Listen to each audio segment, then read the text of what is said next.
Hello today. I want to start with a surprisingly simple question. What if you personally owed $38 trillion?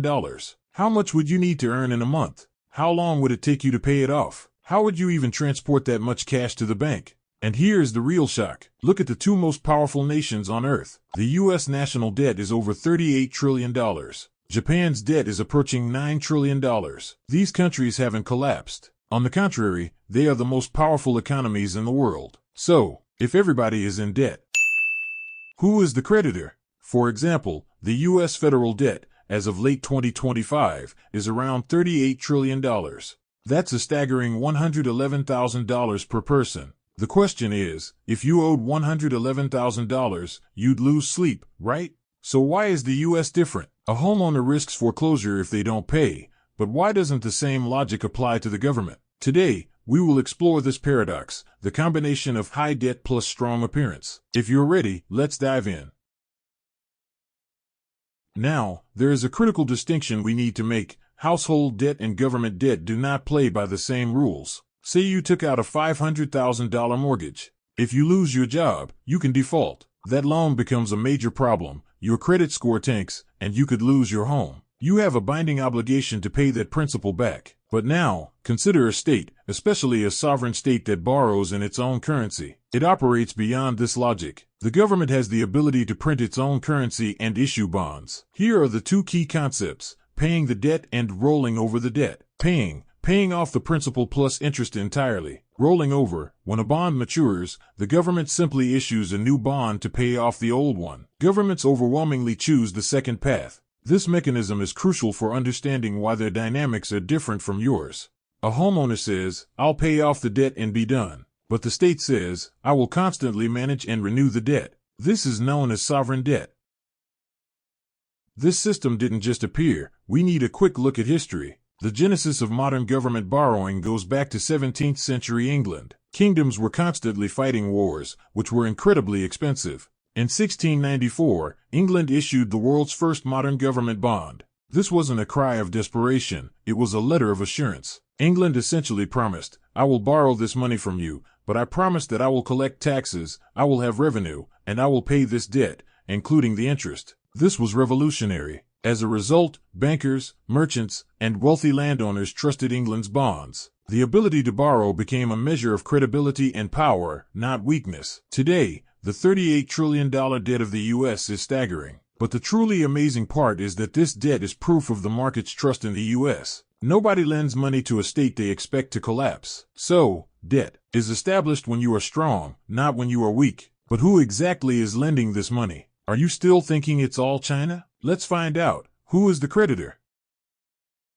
The state is the debtor, but who is the creditor? The common perception is often focused on foreign nations, but the reality is far more complex. We can group the creditors into three main categories. 1. Internal debt. The vast majority of U.S. debt is held by domestic institutions, pension funds, insurance companies, banks, and state-local governments. Many Americans are indirectly lending money to their own federal government through their retirement savings. 2. The central bank. Central banks buy government bonds, making them one of the largest holders. This reinforces the self-borrowing cycle, as one part of the government buys the debt of another part. 3. Foreign debt. Yes, countries like China and Japan hold U.S. treasuries, but this is only a fraction of the total debt. They use these treasuries to safely store the dollars they earn from trade surpluses. The conclusion is, the creditor isn't just a foreign entity, it's the nation's own citizens, its institutions, and its financial system. This internal, circular trust network is what prevents immediate crisis. But here is the most critical point. This money is rarely ever paid off.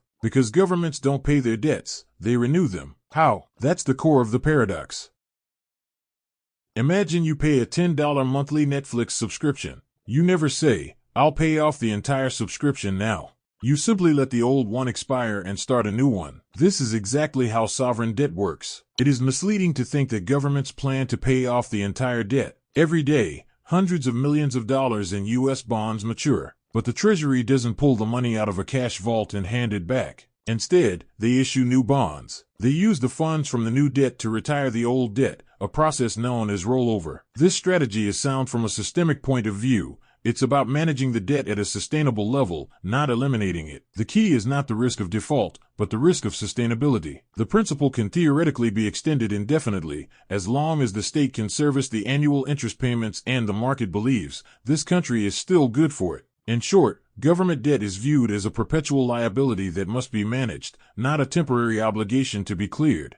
But why does this cycle exist? Why is everyone so eager for these bonds? Because government bonds are more than just debt, they are the bedrock of the global financial system.